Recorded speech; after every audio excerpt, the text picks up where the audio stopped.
दोस्तों हम सभी जानते हैं कि टाटा हमारे देश की सबसे बड़ी व सबसे पुरानी कंपनियों में से एक है। असल में टाटा कोई एक नहीं बल्कि कई अलग अलग कंपनियों का एक बहुत बड़ा समूह है जो कि आज के समय में ऑटोमोबाइल, केमिकल्स, स्टील और घरेलू उपकरणों जैसे सैकड़ों अलग अलग प्रोडक्ट्स को बनाती और बेचती है। लेकिन क्या आपके मन में कभी ये सवाल आया है कि आखिर टाटा टू व्हीलर व्हीकल्स क्यों नहीं बनाती है, जबकि हमारे भारत को तो दुनिया में सबसे बड़ी टू व्हीलर्स का मार्केट माना जाता है, जहां हर साल 3.5 करोड़ से भी ज्यादा टू व्हीलर्स बेचे जाते हैं। लेकिन इसके बावजूद भी टाटा ने आज तक कभी भी टू व्हीलर व्हीकल्स के मार्केट में कदम क्यों नहीं रखा। और दोस्तों इसी सवाल का ही जवाब हम आज की हमारी इस वीडियो में आपको देने वाले हैं। तो चलिए अब इस इंटरेस्टिंग वीडियो को शुरू करते हैं।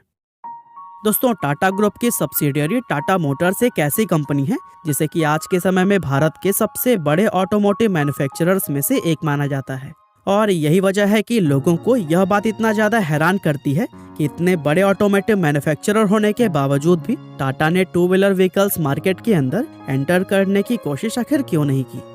असल में दोस्तों टाटा के टू व्हीलर्स मार्केट में न उतरने के पीछे दो वजहें मानी जाती हैं और इन्हीं दोनों रीजंस के बारे में ही आज के इस वीडियो में हम बात करने वाले हैं।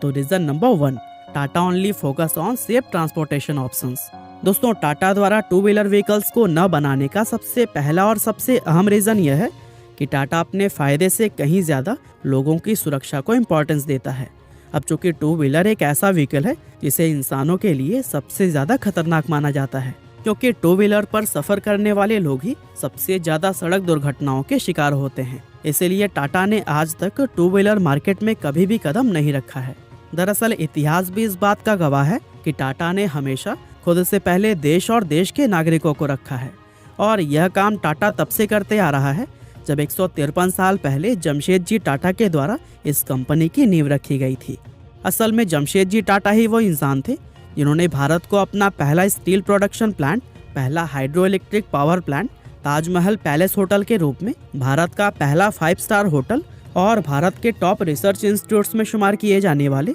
इंडियन इंस्टीट्यूट्स ऑफ साइंस को दिया है। और इस बात में भी कोई शक नहीं है कि जमशेदजी टाटा की ये अचीवमेंट्स ही उनकी कंपनी टाटा के भविष्य के लिए काफी ज्यादा महत्वपूर्ण साबित हुई थी। लेकिन असल में उनकी इस अचीवमेंट का महत्व टाटा से कहीं ज्यादा भारत की तरक्की में था, क्योंकि जमशेदजी के इन्हीं प्रोजेक्ट्स ने ही भारत को वो भारत बनाने में अहम भूमिका निभाई है जिस भारत को आज हम लोग जानते हैं। और दोस्तों एक चीज जो टाटा कंपनी को इतना ज्यादा खास बनाती है वो यह है कि जमशेदजी टाटा के द्वारा शुरू किया गया यह कल्चर टाटा परिवार और टाटा कंपनी में आज भी उसी तरह से बरकरार है, क्योंकि आज भी यह कंपनी अपने प्रॉफिट से पहले भारत और भारत के नागरिकों की भलाई व सेफ्टी के बारे में सोचती है। और यही वजह है कि टाटा मोटर्स की सभी गाड़ियां खास तौर से लोगों की सुरक्षा को ध्यान में रखकर बनाई जाती है। और इसीलिए टाटा की कम बजट वाली गाड़ियां भी सुरक्षा के मामले में दूसरे ब्रांड्स की गाड़ियों से कहीं ज्यादा बेहतर होती है। और दोस्तों ये बड़े कमाल की बात है कि जमशेदजी टाटा से लेकर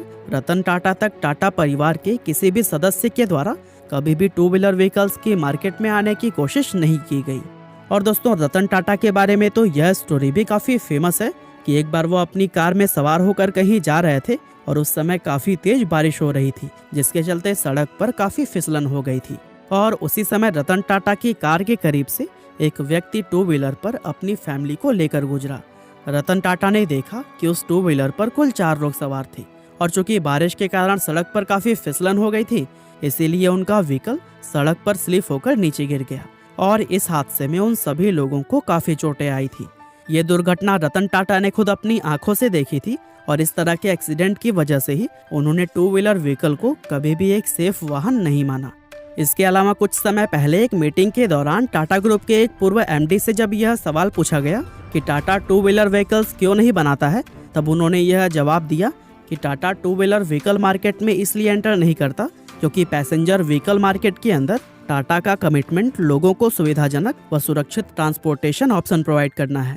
और Tata group two wheeler vehicles को सेफ वाहन नहीं मानता है। अब वैसे देखा जाए तो आंकड़े भी इस चीज को साबित करते हैं, क्योंकि भारत की अगर बात करें तो हमारे देश में रोड पर जितने भी एक्सीडेंट्स होते हैं उसमें 80% से भी ज्यादा दुर्घटनाएं टू व्हीलर से ही जुड़ी होती हैं। साथ ही रोड एक्सीडेंट में भी मरने वाले लोगों में 85 से 90% लोग टू व्हीलर्स चलाने वाले ही होते हैं। और दोस्तों इन आंकड़ों को देखने के बाद से यह कहना बिल्कुल भी गलत नहीं होगा कि टू व्हीलर सड़क पर चलने वाले व्हीकल्स में सबसे ज़्यादा असुरक्षित वाहन है, खास तौर से हमारे भारत के अंदर, क्योंकि हमारी सड़कें और लोगों के ड्राइविंग करने का तरीका इसे और भी ज़्यादा खतरनाक बना देता है। और इन सभी बातों से तो यही लगता है कि लोगों की सेफ्टी ही वो मुख्य कारण है जिसकी वजह से टाटा टू व्हीलर्स नहीं बनाता है। Reason number 2, fear of failure. दोस्तों, फियर ऑफ फेलियर यानी कि असफल होने का डर भी टाटा के टू व्हीलर मार्केट में न उतरने का एक लॉजिकल रीज़न हो सकता है, क्योंकि टाटा आज भले ही कितनी बड़ी व कामयाब कंपनी क्यों ना हो, लेकिन उन्होंने भी कई बार बड़े बड़े फेलियर्स का सामना किया है। खास तौर से नई इंडस्ट्री में उतरते हुए और कुछ नया शुरू करते हुए टाटा ने कई बार असफलता झेली है। उदाहरण के लिए साल 1998 में जब टाटा ने पैसेंजर्स व्हीकल्स की मार्केट में पहली बार कदम रखा था, तो फिर उस समय उन्हें असफलता का सामना करना पड़ा। दरअसल इससे पहले टाटा सिर्फ कॉमर्शियल व्हीकल से बनाया करता था, जिसके चलते पैसेंजर व्हीकल्स मार्केट में उन्हें कोई खास नॉलेज या फिर एक्सपीरियंस नहीं था। टाटा ने इस नई मार्केट में उतरने से पहले इसके बारे में ठीक से रिसर्च नहीं की और अपनी पहली कार टाटा इंडिका मार्केट में लॉन्च कर दी। और दोस्तों, इसका नतीजा यह हुआ कि इस कार के शुरुआती मॉडल बुरी तरह से फेल हो गए और इसकी वजह से टाटा को काफ़ी ज़्यादा नुकसान भी झेलना पड़ा। और दोस्तों, अपने इस फेलियर से टाटा को यह बात अच्छी तरह से समझ में आ गई थी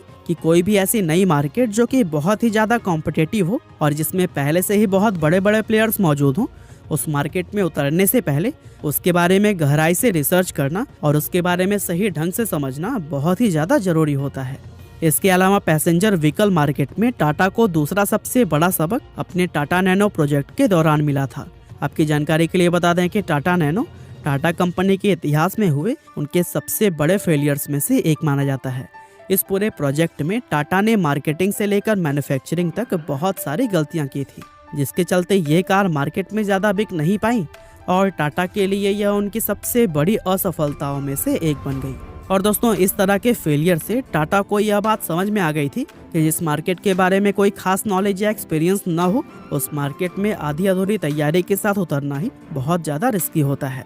और चूंकि टू व्हीलर मार्केट एक ऐसी इंडस्ट्री है जहां उतरने और सेटअप तैयार करने में ही बहुत ज़्यादा पैसे खर्च होते हैं, इसीलिए यह मार्केट और भी ज़्यादा रिस्की हो जाती है, क्योंकि जरा से भी प्लानिंग इधर उधर होने पर नुकसान भी उतना बड़ा हो जाता है। और दोस्तों, टाटा की तरफ से भी पब्लिकली कई बार इस बात को एक्सेप्ट किया गया है कि टू व्हीलर मार्केट के बारे में उनके पास कोई खास नॉलेज या एक्सपीरियंस मौजूद नहीं है। और जो कि बिना किसी तैयारी के नया मार्केट में उतरने का लॉस टाटा पहले भी कई बार झेल चुका है, तो फिर ऐसे में फियर ऑफ फेलियर ही उनके टू व्हीलर मार्केट में न उतरने का एक प्रैक्टिकल रीज़न नज़र आता है। बाकी दोस्तों, आप हमें कमेंट करके ज़रूर बताएं कि इनमें से कौन सा रीज़न आपको सही लगता है।